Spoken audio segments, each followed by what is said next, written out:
والله على كل شيء قدير إن في خلق السماوات والأرض واختلاف الليل والنهار لآيات لأولي الألباب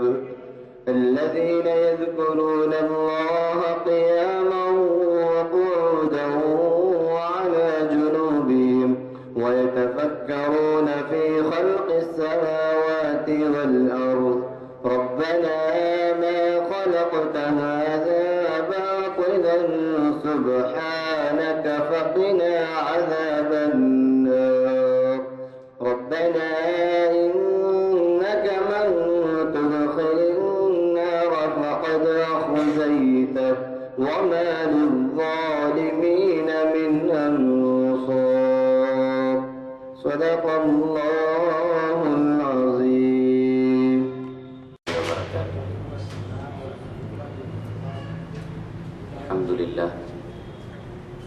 الحمد لله رب العالمين به نستعين والصلاة والسلام على سيد المرسلين محمد وعلى آله وصحبه أجمعين إلى يوم الدين.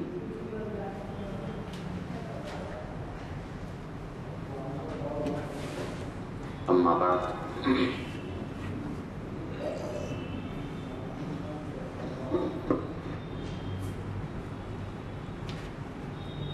بزرگان محترم، شرکائے محفل، آج کا جو عنوان ہے اسلام اور منافقین کا رول، یہ ویسے اصلاً تو ہمارے جناب ڈاکٹر میر اکبر علی افتخاری صاحب کو اس موضوع پر خطاب کرنا تھا یہاں پر، لیکن وہ کسی وجہ سے تشریف نہیں لا سکے. آج دوپہر مجھ سے رابطہ کیا گیا تو میں نے بہرحال آپ حضرات کے سامنے کچھ تاریخی اسلام کے صدر اول کے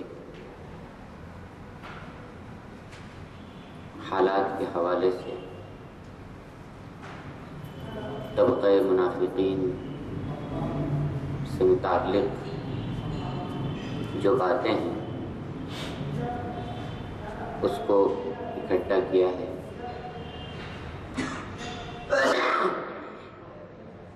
انشاءاللہ اسے یہاں پیش کرنے کی کوشش کروں گا. قرآن کریم جب آپ کھولتے ہیں، وہ کتاب ہدایت جس کے بارے میں اللہ تبارک و تعالیٰ نے ذالک الکتاب لا ریب فیہ ھدی للمتقین کہا، پھر اس کے بعد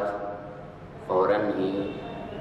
افراد کی، طبقہ انسانی کی 3 کیٹیگریز وہاں پر تھے. ایک تو کھلے ہوئے مومن الذین یؤمنون بالغیب، جو غیب پر ایمان بھی رکھتے ہوں، عمل صالح ان کی زندگی میں ہو، نماز و زکوٰۃ ان کے معمولات میں ہوں. اور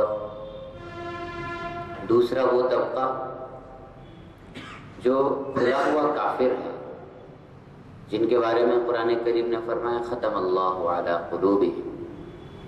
کہ وہ جن کے دلوں پر اللہ نے مہر لگا دی اور باوجود جاننے اور سمجھنے کے، بسا اوقات سب کچھ معلوم رہنے کے بھی ہدایت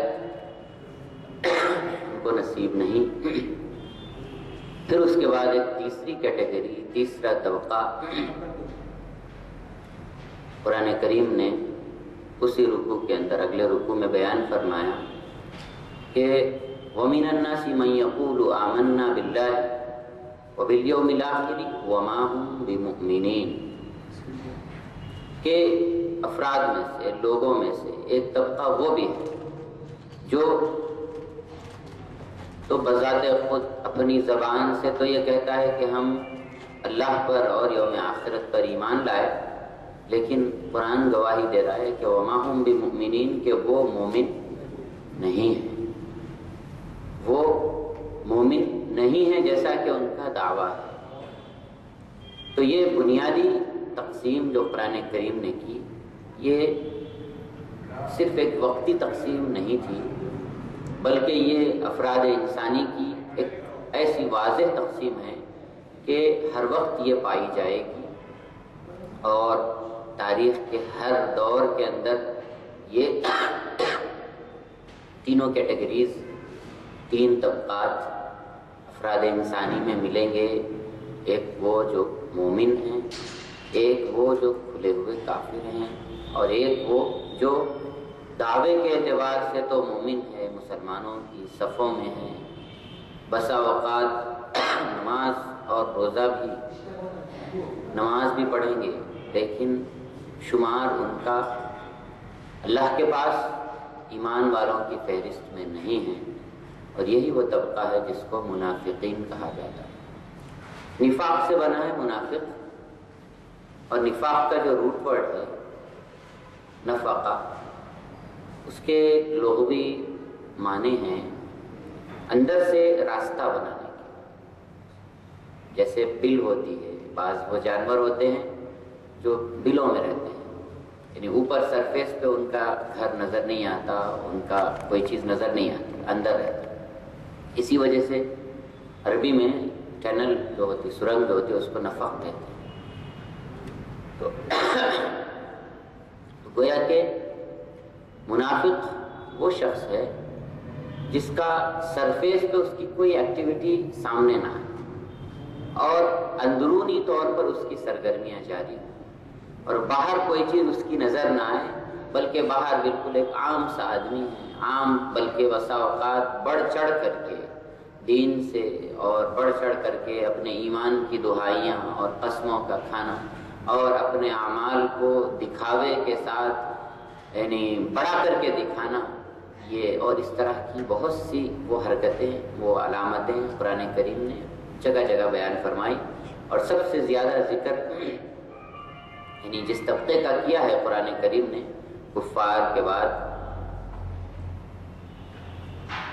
وہ منافقین کا ہے۔ تو یہ وہ طبقہ جس کا قرآن کریم نے ان الفاظ کے ساتھ انٹروڈکشن دیا ہے۔ مکے کے اندر تو ظاہر ہے کہ اس کا وجود نہیں تھا، کیونکہ وہ دور تو ایسا تھا جس میں اسلام کے ساتھ کوئی ظاہری چمک دمک نہیں تھی۔ اسلام کا نام لینے کا مطلب یہ ہے کہ ہاتھ میں انگارہ رکھنا، اور اسلام کا نام لینے کا مطلب یہ ہے کہ پورے معاشرے کی مخالفت کا مول لینا۔ تو ظاہر ہے کہ ان حالات میں کوئی آدمی اوپر سے اسلام کا نام لے اور اندر سے اس کا دل کفر پر جمع ہوا ہو، کفر کی طرف اس کا میلان ہو، اس کا فطری طور پر کوئی امکان نہیں۔ لہذا مکے کے اندر اس طبقے کا کوئی وجود نہیں پایا جاتا۔ اس کے بعد میں جب رسول اللہ صلی اللہ علیہ وسلم ہجرت کر کے مدینہ منورہ تشریف لاتے ہیں، تو اس وقت میں آپ صلی اللہ علیہ وسلم کی تشریف آوری سے، آپ کی آمد سے ہوا یہ کہ وہاں پر کچھ پہلے کچھ تیاریاں ایسی چل رہی تھیں کہ وہاں پر جو مشرکین، یعنی وہ قبائل جو حالت شرک میں تھے اور جو ایک اللہ کی عبادت کرنے والے نہیں تھے، ان تک اللہ کے رسول صلی اللہ علیہ وسلم کی طرف سے ایمان کی ہدایت کی روشنی پہنچنے تک، اس سے تھوڑا پہلے ایسی تیاریاں چلی کہ وہاں کے جو دو بڑے قبائل تھے، اوس اور خزرج،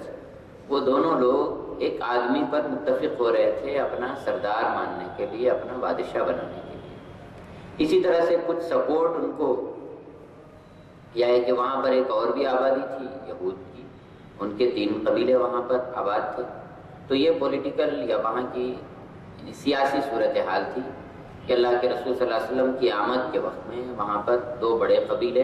اوس اور خزرج، اور اسی کے ساتھ ساتھ بنو قریظہ، بنو قینقاع اور بنو نذیر، یہ 3 یہود کے قبائل آباد تھے، اور ان سب کا آپس میں عقیدے کے اور مذہب کے اختلاف کے باوجود کلچرل ایک ہی شہر میں چونکہ رہتے تھے، تو ایک ایسی تجویز پر اتفاق ہونے جا رہا تھا کہ وہ عبداللہ ابن ابی کو اپنا سردار منتخب کر لیں، گویا کہ مدینے کا حاکم اور فرما روا منتخب کر لیں۔ عین اسی وقت میں، اسی زمانے میں اللہ کے رسول صلی اللہ علیہ وسلم کی مدینہ منورہ تشریف آوری ہوتی ہے ہجرت کے بعد میں۔ جب آپ صلی اللہ علیہ وسلم کا آنا تھا کہ آپ کی آمد کے بعد پھر ان سب کی نظر میں کوئی بچا ہی نہیں جس کو کہ وہ اپنا سردار اور اپنا حاکم اور اپنا رہنما اور رہبر منتخب کرتے، اس لیے کہ آپ صلی اللہ علیہ وسلم کے مدینہ منورہ تشریف لانے سے پہلے ہی 2 ایسی جماعتیں جس کا تاریخ کے اندر ہم کو تذکرہ ملتا ہے جو مکہ مکرمہ آ چکی تھیں، اور اللہ کے رسول صلی اللہ علیہ وسلم کے ہاتھ پر انہوں نے اسلام قبول کیا، پھر اسلام کی تبلیغ مدینے میں کی، اسلام کا تعارف مدینے میں کرا دیا، بہت سے گھرانے بے شمار افراد مسلمانوں یعنی حلقہ اسلام میں داخل ہو چکے۔ ان حالات میں جب آپ صلی اللہ علیہ وسلم کی تشریف آوری ہوئی تو ان لوگوں نے آپ صلی اللہ علیہ وسلم کی ذات مبارک کو اپنا سیاسی، دینی اور ہر اعتبار سے اپنا مقتدا اور پیشوا مانا، اور آپ ہی کے اوپر متفق ہوئے، اور آپ صلی اللہ علیہ وسلم نے ایسا فارمولا اور ایسا معاہدہ جس کو ہم یوں کہہ سکتے ہیں کہ دنیا کا سب سے پہلا وہ ملٹی کلچر، دنیا کا سب سے پہلا بین مذہبی معاہدہ تھا جو شہری حقوق اور شہری ذمہ داریوں کی بنیادوں پر استوار تھا۔ اللہ کے رسول صلی اللہ علیہ وسلم نے اس معاہدے کے اندر تینوں فریق کو، یعنی وہ لوگ جو مسلمان ہو چکے تھے ان کو بھی، وہ لوگ جو کافر تھے ابھی مشرک تھے ان کو بھی، اور وہ لوگ جو اہل کتاب کی کیٹیگری میں تھے یعنی یہود تھے ان کو بھی جمع فرمایا، اور ان تینوں کے الگ الگ طور پر حقوق اور ہر ایک کی ذمہ داریاں، اور ایک ذمہ دار شہر کا ذمہ دار شہری ہونے کے ناطے ہر ایک پر کیا کیا چیزیں عائد ہوتی ہیں اور کس کے کس حد تک حقوق بنتے ہیں، ان تمام چیزوں کو اللہ کے رسول صلی اللہ علیہ وسلم نے مرتب فرمایا، اور تقریباً 50 سے 52 اس معاہدے کی دفعات ہیں جس کو تاریخ نے محفوظ کیا۔ خوش قسمتی کی بات ہے کہ ہمارے ڈاکٹر حمید اللہ صاحب حیدرآبادی مرحوم پیرس میں جو رہتے تھے، انہوں نے اس کو تاریخ حدیث کی کتابوں سے کھنگالا اور نکال کر کے اس کو یعنی انٹرنیشنل لا کے آرڈر پر اس کو انہوں نے مرتب کیا دفعہ وائز، یعنی جیسے کانسٹیٹیوشن ہوتا ہے، جیسے معاہدہ ہوتا ہے، اس کی شقیں ہوتی ہیں، اس طرح سے انہوں نے مرتب کر کے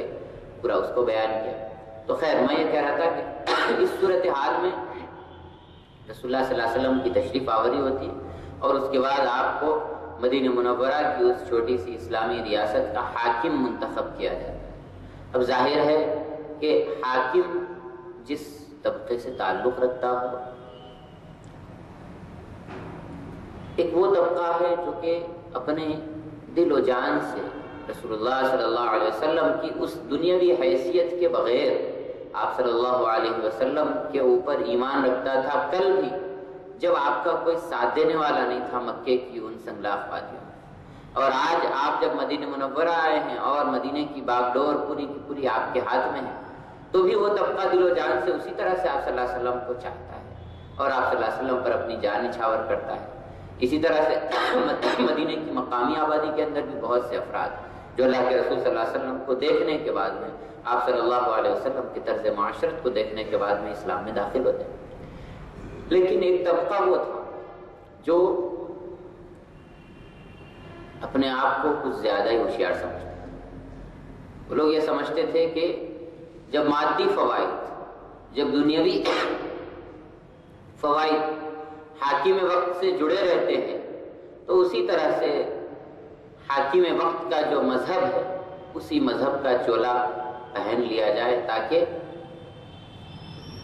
حکومت وقت کے مذہب سے جتنے مادی فوائد جڑے ہوئے ہیں اس سے فائدہ اٹھایا جائے۔ تو یہ وہ طبقہ ہے جس نے ظاہری طور پر اپنے اسلام کا اظہار کرنا اور اپنے اسلام کا اقرار کرنا شروع کیا، جبکہ دل ان کے ابھی ویسے ہی سیاہ تھے، ان کا اندرون ویسے ہی تھا جیسا کہ اسلام کی آمد سے پہلے اور اسلام کے اندر داخل ہونے سے پہلے۔ اسلام سے ان کو کوئی سروکار نہیں تھا، بس صرف یہ کہ مادی چند فوائد کے لیے ان لوگوں نے اسلام کا اقرار کیا تھا اور زبان سے اسلام کا نام لیا تھا۔ چنانچہ یہ وہ لوگ تھے جو مسجدوں میں بھی نظر آتے تھے،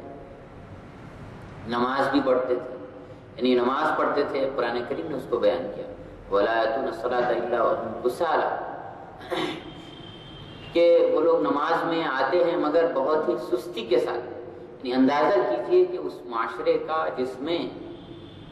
اس آدمی کو بھی ہمت نہیں ہوتی تھی نماز چھوڑنے کی، جس کے دل کے اندر کفر ہے، قرآن کریم اس کے کفر کی گواہی دے رہا ہے کہ یعنی اس کے دل میں ایمان نہیں ہے، لیکن اس کے باوجود بھی معاشرے کے اندر ایسا دباؤ اور معاشرے کے اندر ایسا ماحول تھا نماز کا کہ وہ دل کا کافر بھی نماز کے چھوڑنے کی ہمت نہیں کر سکتا تھا کہ لوگ کیا کہیں گے، یعنی ایسا نماز کا عمومی ماحول تھا۔ تو یہ لوگوں اپنے آپ کو مسلمان شمار کرانے کے لیے نماز میں آ بھی جاتے تھے، بڑی سستی کے ساتھ آتے تھے، اس لیے کہ دل سے تو آنا نہیں ہے، لہذا بہت سستی کے ساتھ بھی شریک ہوتے ہیں۔ اسی طرح سے زکوٰۃ ہے یا اللہ کے راستے میں خرچ کرنا، تو ایسے موقع پر بھی ان کی جیب سے 1 روپیہ نہیں نکلتا تھا، اور نکلتا بھی تو بڑی مشکل کے ساتھ اور بہت ہی ریاکاری کے ساتھ کہ 1 روپیہ خرچ کر کے اس کی 10 بار تشہیر کرتے تھے۔ اور تو غرض یہ کہ یہ وہ طبقہ تھا جو ظاہری طور پر بعض اسلامی ارکان کی احکام کی ادائیگی بھی کرتا تھا، لیکن دل سے نہیں بلکہ لوگوں کو دکھانے کے لیے۔ باقی ان کی جو خفیہ سرگرمیاں ہوتی تھیں وہ ان کے اپنوں کے پاس ہوتی تھی، اسی کو قرآن کریم نے فرمایا وَإِذَا لَقُوا الَّذِينَ آمَنُوا قَالُوا آمَنَّا، جب یہ مومنین سے ملاقات کرتے، ملتے بازار میں ادھر ادھر، تو کہتے کہ ہم لوگ بھی آپ کی طرح ہی مومن ہیں، ہم بھی آپ کی طرح ہی ایمان لائے ہوئے ہیں۔ اور لیکن وَإِذَا خَلَوْا إِلَىٰ شَيَاطِينِهِمْ، جب اپنے ان شیطانوں کے پاس جاتے، جب اپنے ان خبیثوں کے پاس جاتے جنہوں نے ابھی یہ چولہا نہیں بدلا ہے، ان کے درمیان میں یہ گویا کہ میڈیٹر کا کام کرتے، ادھر کی باتیں ادھر لگاتے اور ادھر کی بعض باتوں کو یہاں پر بڑھا چڑھا کر کے پیش کرتے۔ وَإِذَا خَلَوْا إِلَىٰ شَيَاطِينِهِمْ، قرآن کریم نے یہاں پر وہ لفظ نہیں استعمال کیا وَإِذَا لَقُوا الَّذِينَ آمَنُوا قَالُوا آمَنَّا، وَإِذَا لَقُوا لقاء کا لفظ استعمال نہیں کیا کہ جب اپنے شیاطین سے ملاقات کرتے، نہیں بلکہ فرمایا وَإِذَا خَلَوْا إِلَىٰ شَيَاطِينِهِمْ، جب اپنے شیاطین سے خلوت میں ملتے، یعنی خفیہ میٹنگیں ہوتی، سرفیس پہ جو نہیں آتی تھی سرگرمیاں،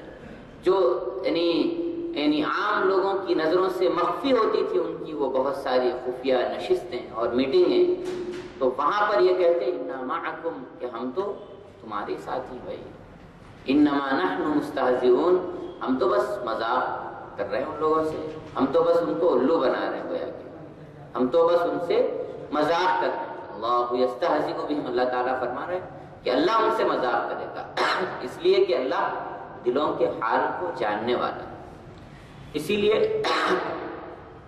یہ طبقہ اپنی مختلف سرگرمیوں میں لگا رہتا تھا، اور کس طرح سے اسلام کو زد پہنچائی جائے، کس طرح سے مسلمانوں کو زد پہنچائی جائے، کس طرح سے یعنی دشمن کے لیے مخبری کی جائے، اور کس طرح سے دشمن کو یعنی اونچا ہوتا ہوا اور مسلمانوں کو نیچا ہوتا ہوا دیکھا جائے۔ چنانچہ ایک جگہ پر اللہ تبارک و تعالیٰ نے فرمایا کہ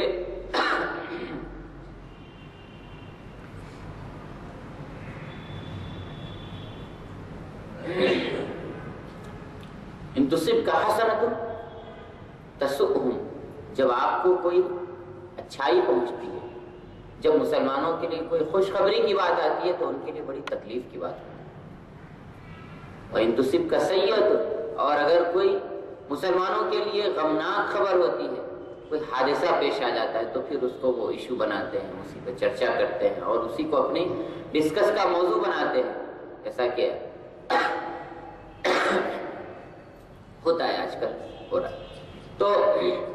یہ وہ لوگ ہیں جو مسلمانوں کی کمزوریوں کی تلاش میں رہتے ہیں، اگرچہ کہ مسلمانوں کی صفوں کے اندر یہ لوگ موجود رہتے ہیں، اور اگرچہ کہ مسلمانوں کے ساتھ اپنے آپ کو شمار کراتے،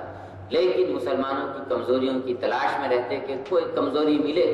اور کوئی ایسا پہلو ملے پھر اس کو اپنا چرچا کا موضوع بنائیں اور ڈسکس کا موضوع بنائیں۔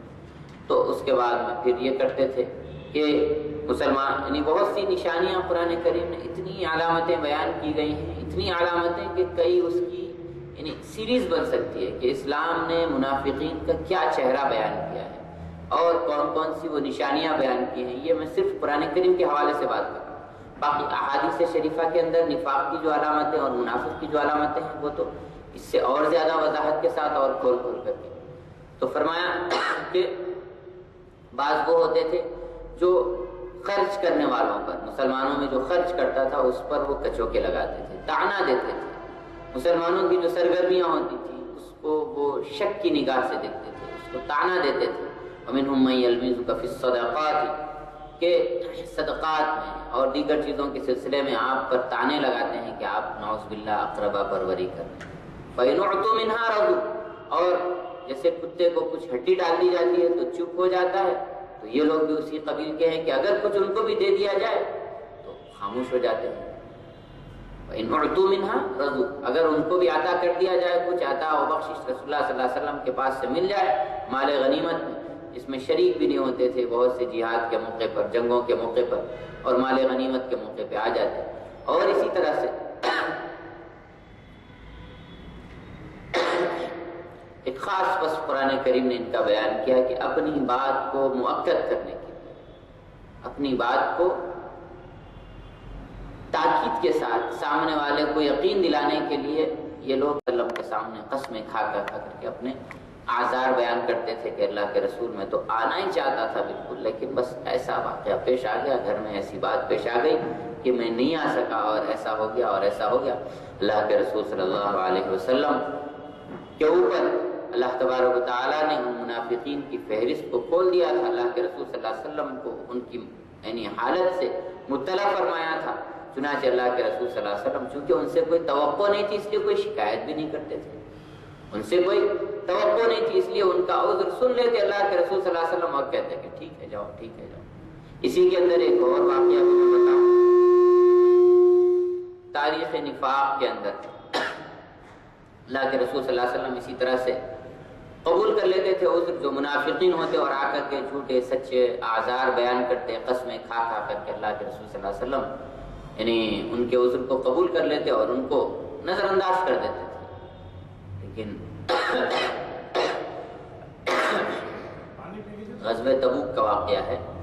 کہ اسی میں ہوا یہ کہ 3 مخلص ترین صحابہ بھی تھے جن کی پوری سابقہ زندگی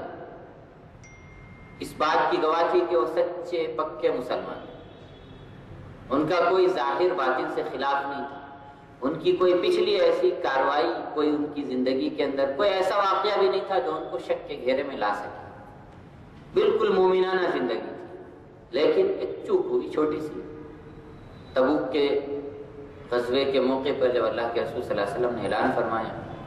کہ جانا ہے تبوک اور لمبی مسافت ہے اور دشمن بھی طاقتور ہے اور بڑے ساز و سامان کے ساتھ میں ہے، اور عین وہی زمانہ تھا جو کھجوروں کے پکنے کا زمانہ تھا، اور ظاہر ہے کہ مدینہ منورہ کی جو اکنامی تھی وہاں کی سب سے بڑی آمدنی کا جو ذریعہ تھا وہ کھجوروں کے باغات تھے اور کھجوروں کی پیداوار تھی۔ تو اللہ کے رسول صلی اللہ علیہ وسلم نے جب اعلان کیا تو صحابہ سب یعنی وہ لوگ یہ نہیں دیکھتے تھے کہ کب کیا ہو رہا ہے اور ہماری مادی یعنی پوزیشن کا کیا ہوگا، اس کو نہیں دیکھتے تھے، جس وقت حکم آیا نکل پڑتے تھے۔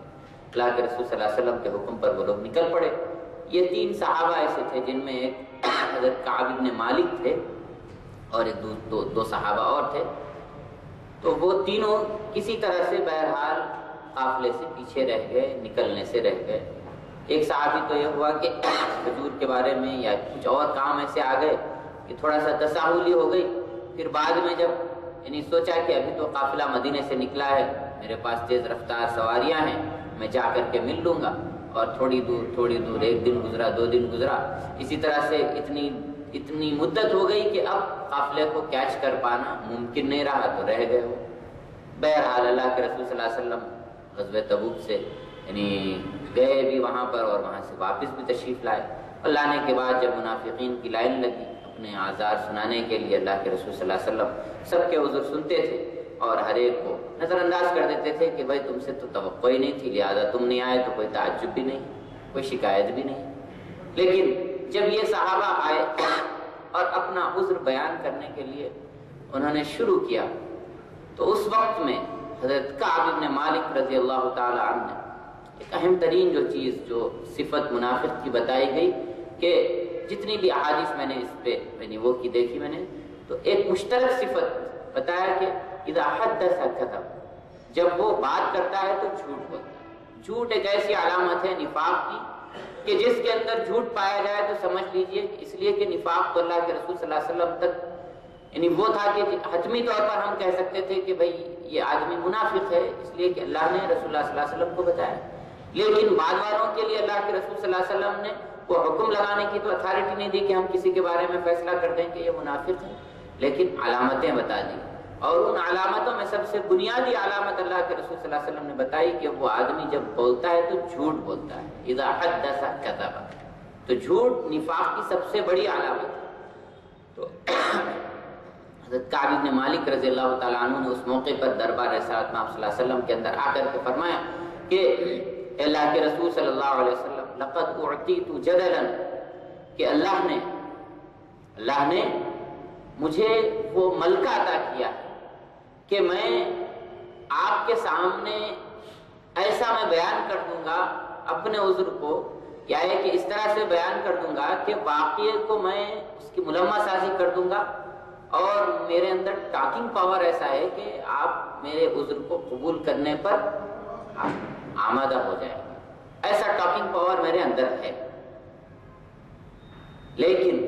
پھر انہوں نے ساتھ ہی ساتھ فرمایا کہ اس صلاحیت اور قابلیت کے باوجود میں آپ کو منوانا نہیں چاہتا کہ اپنے زور بیان کی بنیاد پر آپ سے منوا لوں کہ میری غیر حاضری درست تھی اور بجا تھی۔ صحیح بات تو یہ تھی کہ مجھ سے تساہلی ہوئی اور یعنی قافلہ اسلام سے میں پیچھے رہ گیا اور مجھ سے اس سلسلے میں چوک ہوئی، یہ اصل بات تو یہی ہے۔ باقی یہ کہ بہانے پیش کرنے پہ اگر میں آؤں تو ایسے ایسے بہانے تراش کے لا سکتا ہوں کہ آپ بھی اس پر کوئی جرا نہیں فرما سکیں گے۔ تو اللہ کے رسول صلی اللہ علیہ وسلم نے توقف فرما دیا، سکوت فرما دیا، اس لیے کہ جو صحیح عذر تھا انہوں نے پیش کر دیا، جو حقیقی عذر تھا یعنی جو صحیح بات تھی، بجائے اس کے کہ قیل و قال اور حجت اور دیگر چیزوں کے انہوں نے اپنے موقف کو دو ٹوک طور پر ظاہر کر دیا۔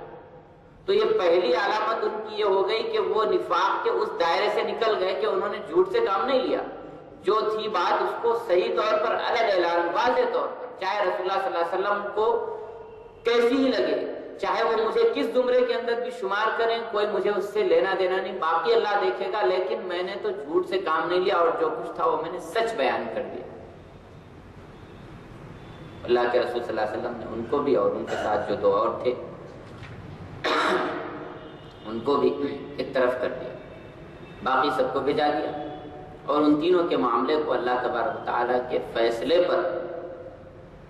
موقوف کر دیا کہ اللہ کی طرف سے اب ان کے تعلق سے فیصلہ آئے گا۔ قرآن کریم نے اس پورے واقعے کو بیان فرمایا کہ وَعَلَى الثَّلَاثَةِ الَّذِينَ خُلِّفُوا حَتَّى إِذَا ضَاقَتْ عَلَيْهِمُ الْأَرْضُ بِمَا رَحُبَتْ، کہ وہ تین لوگ جن کی بھی توبہ قبول کی اللہ تبارک و تعالیٰ نے، وہ بھی وہی تھے کہ جن کے اوپر زمین تنگ ہو گئی تھی۔ پھر اس کے بعد میں اللہ کے رسول صلی اللہ علیہ وسلم سے ان سے سکوت فرما دیا، بات چیت نہیں فرمائی، اور رسول اللہ صلی اللہ علیہ وسلم کے بات چیت نہ کرنے کی وجہ سے تمام مسلمانوں نے بھی ان کا سوشل بائیکاٹ کیا اور ان سے بات چیت نہیں کی۔ اسی طرح سے ایک عرصہ گزرا، حدیث میں آتا ہے کہ 40 یا 50 دن کی وہ مدت تھی، اور تقریباً وہی مدت تھی جو غزوہ تبوک کے جا کر کے آنے تک کی تھی۔ تو اس کے بعد میں پھر اللہ تبارک و تعالیٰ کی طرف سے ان کی شان میں، ان کی برات کے اظہار میں آیت نازل ہوئی کہ یہ وہ لوگ تھے جن کے دل تو ایمان سے لگے ہوئے تھے، لیکن ظاہری طور پر کچھ کوتاہی کی وجہ سے ان سے یہ چوک ہو گئی۔ تو بہرحال نفاق کو جب دیکھنا ہے، اللہ کے رسول صلی اللہ علیہ وسلم کے زمانے میں تو یہ منافقین تھے، اور جو اپنی لچھے دار باتوں کے ساتھ میں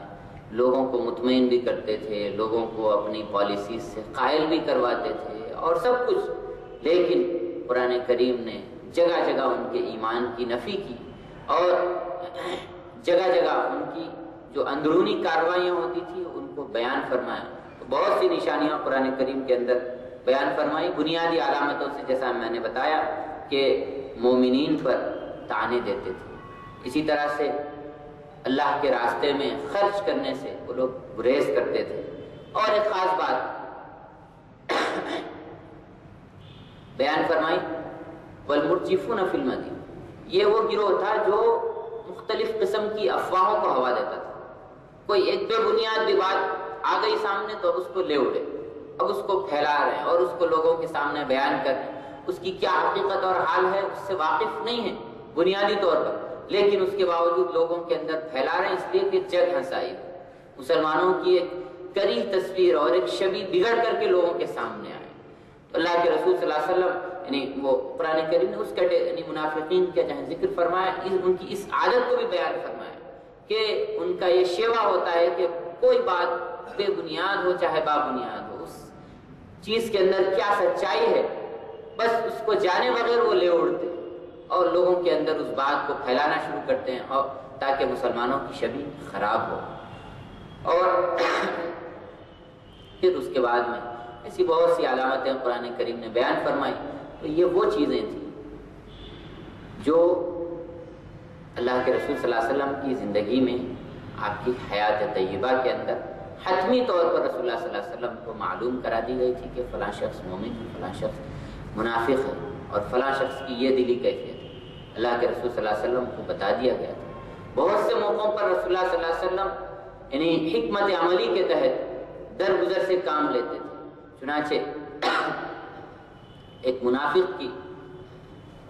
کے بیٹے پکے مومن ہیں، اللہ کے رسول صلی اللہ علیہ وسلم پہ جانثار کرتے ہیں، انہوں نے آ کر کے، باپ منافق ہے، منافقوں کا سردار ہے، آ کر کے وہ درخواست کرتے ہیں کہ اللہ کے رسول صلی اللہ علیہ وسلم میرے باپ کا انتقال ہو گیا، اگرچہ کہ اس کی سرگرمیاں اور کارروائیاں ایسی نہیں تھی جو کہ آپ کے حق میں اور فیور میں ہوتی تھی، آپ کے مفاد میں ہوتی تھی، وہ یقیناً اپنے دل کے اندر یعنی منفی آپ کے خلاف ہر منفی کارروائی کے اندر وہ شریک ہوتا تھا، لیکن اس کے باوجود اللہ کے رسول صلی اللہ علیہ وسلم آپ اس کی نماز جنازہ پڑھا دیجئے تاکہ بخشش کی کچھ امید ہو چلے۔ اللہ کے رسول صلی اللہ علیہ وسلم ان کی نماز جنازہ پڑھانے کے لیے چلے، اتنا ہی نہیں بلکہ اپنا کرتے مبارک عنایت فرمایا کہ اس کو کفن دیا جائے اپنے کرتے کے اندر۔ لیکن جب چلے تو بعض وہ صحابہ جو تھوڑا سا جذبے والے تھے،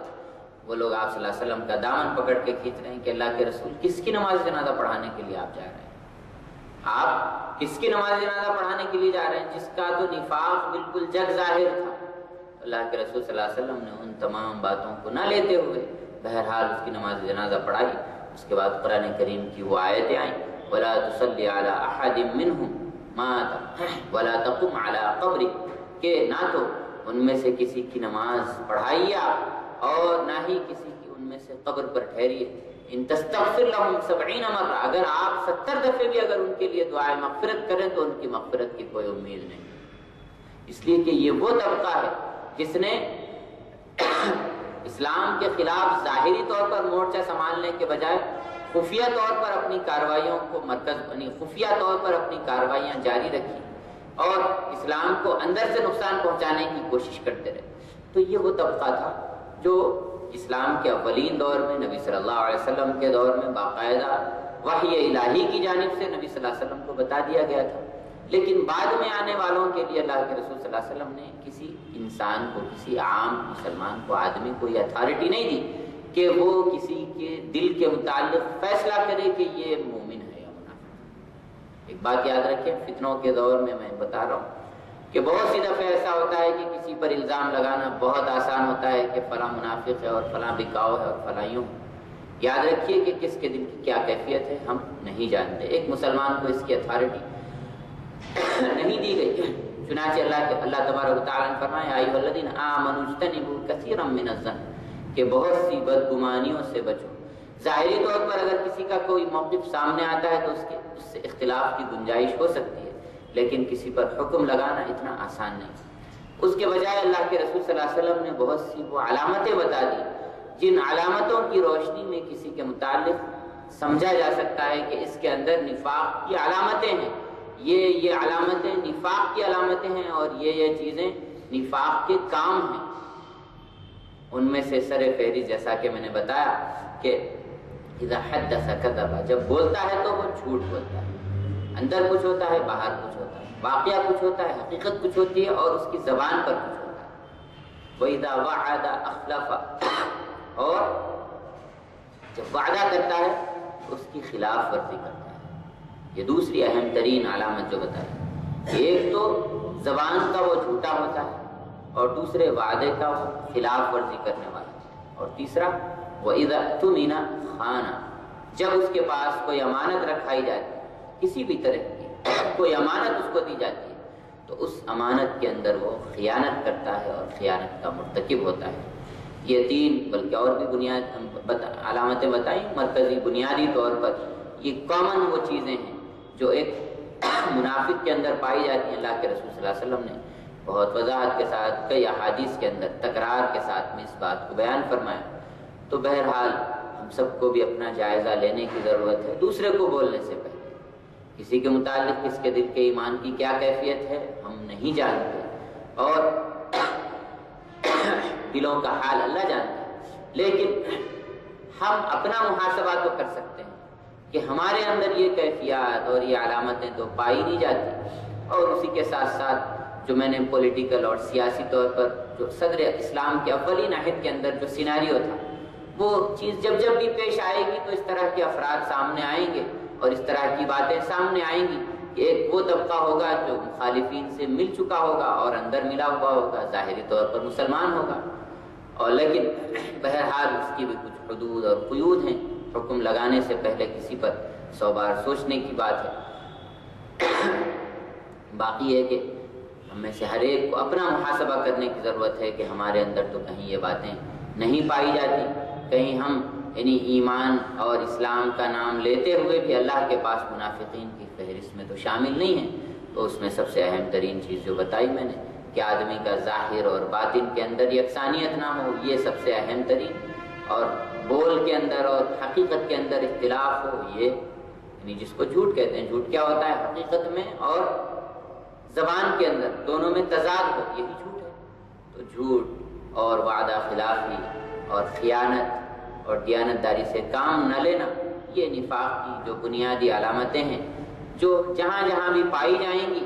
وہاں پر ہم کہہ سکتے ہیں کہ یہ نفاق والی باتیں ہیں اور یہ نفاق والی چیزیں ہیں، تاریخ کے ہر دور میں رہی ہیں۔ کیونکہ ویسے میں سمجھتا ہوں شاید یہ تاریخ اسلام کی نشست تھی،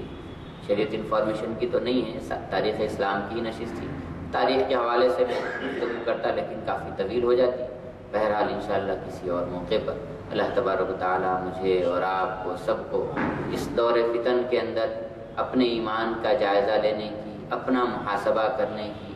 اور اسی طرح سے بے بنیاد باتوں کو رواج دینے سے گریز کرنے کی، منافقین کی وہ علامتیں جو قرآن کریم کے اندر بیان کی گئی ہیں ان تمام علامتوں سے، اور جو احادیث شریفہ میں جو صفات منافقین کی بتائی گئی ہیں ان تمام صفات سے بچنے کی توفیق نصیب فرمائے، اور سچی پکی مومنانہ زندگی گزارنے کی توفیق نصیب فرمائے، چاہے حالات کیسے ہی آئیں، چاہے ہماری قیمت کیسی ہی لگے، لیکن ہمارے ایمان کو ان سب کے مقابلے میں وزندار بنانے کی توفیق نصیب فرمائے۔ وآخر دعوانا ان الحمدللہ رب العالمین۔